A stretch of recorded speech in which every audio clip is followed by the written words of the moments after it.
अगर आप इस समय बहुत परेशान हैं, कोई भी परेशानी है आपके जीवन में चल रही है जो ख़त्म होने का नाम नहीं ले रही है, कोई बीमारी है जिससे आप उबर नहीं पा रहे हैं, तो ये वीडियो सिर्फ आपके लिए है। इस वीडियो को बिना स्किप किए पूरा देखिएगा, आपकी समस्या का समाधान आज इसी वीडियो में है। तो आइए शुरू करते। राम राम जी। मेरे सभी दोस्तों को मेरी राम राम, बड़ों को मेरा प्रणाम और छोटों को मेरा प्यार। कैसे हैं आप सब लोग? चलिए आज हम लोग फिर से आए हैं श्री हनुमान जी की भक्ति की साधना में रत होकर के उनका आशीर्वाद प्राप्त करने के लिए। हम लोगों की नव दुर्गा आ रहे हैं और नव दुर्गा में यानी नवरात्रों में श्री हनुमान जी की साधना या उनकी कृपा कैसे प्राप्त की जाए, आइए हम सब लोग इस बारे में चर्चा करते हैं। नवरात्रि में हनुमान चालीसा का पाठ बहुत महत्व रखता है और श्री हनुमान चालीसा के पाठ से हमें बहुत सारी सिद्धियां प्राप्त होती हैं, लेकिन सिद्धियां उनको प्राप्त होती हैं जो निरंतर साधना में रत रहते हैं। अगर आप थोड़ी सी भी साधना करते हैं हनुमान जी की, तो आपको उनकी साधना से, उनकी सेवा से आपकी जो कष्ट हैं, जो आपकी संकट हैं, जो पीड़ाएं हैं, वो दूर होती हैं। जिस मुश्किल से आप उस समय में गुजर रहे हैं वो दूर होती हैं। तो नवरात्रियों में श्री हनुमान जी की साधना कैसे की जाए, उनकी चालीसा का पाठ कैसे किया जाए, किस तरह संकल्प लिया जाए, संकल्प का भी एक महत्व है।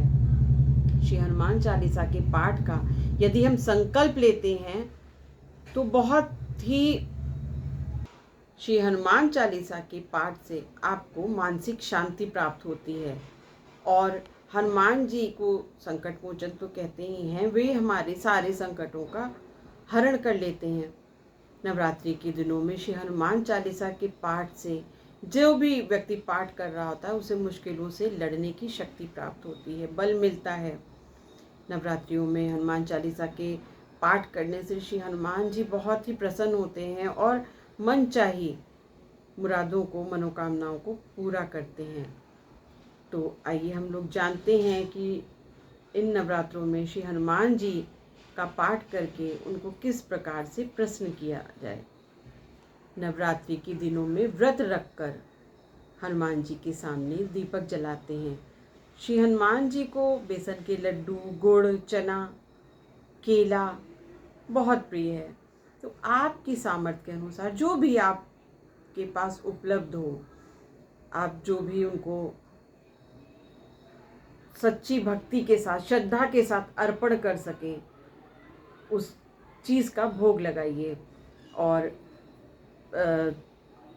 श्री हनुमान चालीसा का पाठ करने से पहले यदि आप संकल्प लेते हैं तो उस संकल्प की वजह से आपको बहुत ही जल्दी श्री हनुमान चालीसा के पाठ का लाभ मिलता है।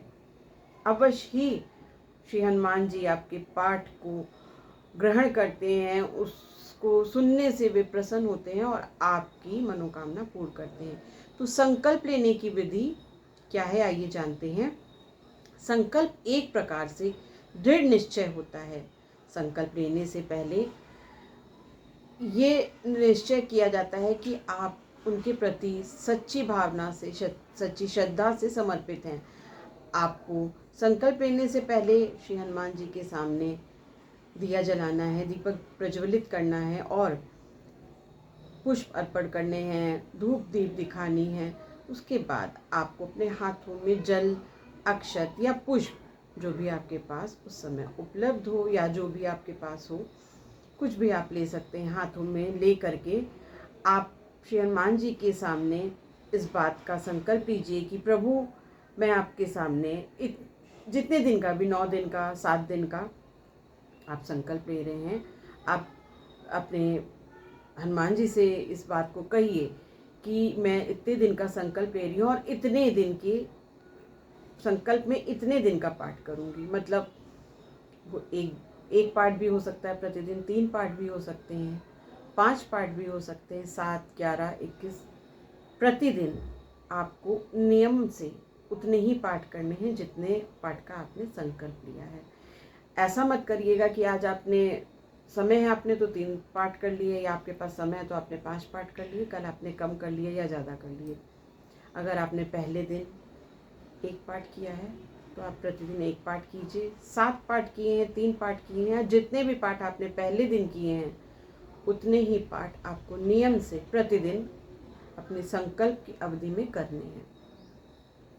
आप ये संकल्प लेके श्री हनुमान जी को अपना उद्देश्य बताइए, किस उद्देश्य के साथ आप ये संकल्प ले रहे हैं, किस उद्देश्य की प्राप्ति के लिए, नौकरी के लिए, किसी खास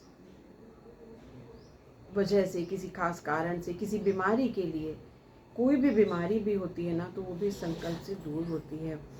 आप एक लोटा जल, अगर कोई घर में बीमार है और बीमारी के लिए या किसी खास उद्देश्य के लिए भी आप संकल्प ले रहे हैं तो एक ग्लास में जल जरूर रखिएगा श्री हनुमान जी के सामने, और जितनी देर आप पूजा कीजिएगा वो जल आपका वहीं पड़ा रहना चाहिए, वहीं रखा रहना चाहिए।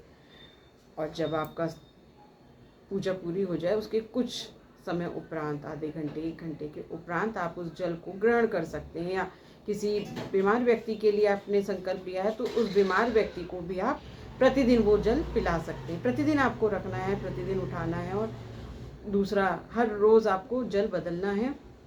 आपने आज जल चढ़ाया तो आज आप जल को पूजा के बाद आधे 1 घंटे बाद उठा करके, जिसके लिए भी आपने ये संकल्प लिया अपने लिए तो खुद, और अगर किसी बीमार या किसी और के लिए लिया है तो उसको पिला देंगे। प्रतिदिन नया जल चाहिए, इसमें कोई संशय नहीं है, रोज़ जल बदलना है। और आपके हर संकट को श्री हनुमान जी अवश्य ही इन नवरात्रों में दूर करेंगे। ये यकीन रखिएगा, आपको हर प्रकार से आपको इस बात पे यकीन रखना है, इस यकीन को टूटने नहीं देना है, या विश्वास रखना है कि जिस चीज़ के लिए मैं संकल्प ले रहा हूँ वो निश्चय ही पूरा होगा। जब आपने संकल्प ले लिया, अपना उद्देश्य श्री हनुमान जी को बता दिया, तो जो जल अक्षत पुष्प आपने हाथ में लिए उन्हें आप नीचे ज़मीन पर रख देंगे, धीरे से गिरा देंगे, और उसके उपरांत आप श्री हनुमान चालीसा का पाठ करेंगे, जितने भी पाठ का संकल्प लिया है। और कोशिश करिएगा उसके बाद श्री राम स्तुति अवश्य पढ़ें। श्री राम स्तुति पढ़ने से हनुमान जी बेहद प्रसन्न होते हैं, क्योंकि वे उनके प्रभु की स्तुति है, वो बहुत प्रसन्न होते हैं श्री राम स्तुति के पाठ से। आपका संकल्प सफल हो, और हनुमान जी से ये कृपा आपको पानी है, उनसे प्रार्थना करनी है कि मेरे संकट को काटिए, मेरी परेशानियों को दूर कीजिए, मेरे संकल्प को सफल कीजिए।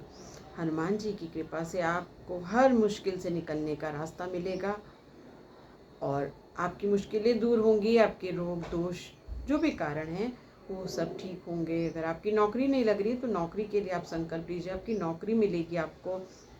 जो भी आपकी परेशानी है उसे आप कह सकते हैं श्री हनुमान जी से, वो अवश्य ही पूरी होगी, दूर होगी संकट। और अगर आपको ये जानकारी थोड़ी भी अच्छी लगी हो तो श्री राम जी का नाम, श्री राम राम जरूर लिखिएगा। इस वीडियो के कमेंट्स में, कमेंट बॉक्स में राम राम जरूर लिखिएगा। और अगर आपके साथ कोई दिक्कत, कोई परेशानी है, कोई सुझाव चाहिए तो भी आप कमेंट पे लिख सकते हैं। आपके कमेंट्स को पढ़ा जाएगा और आपके हर संकट का, समस्या का निवारण भी किया जाएगा।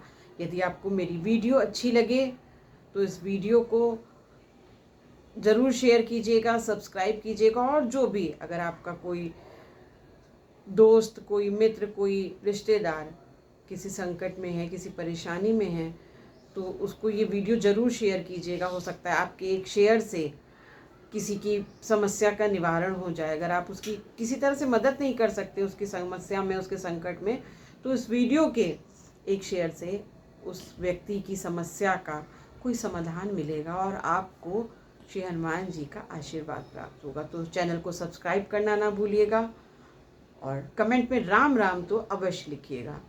जय श्री राम।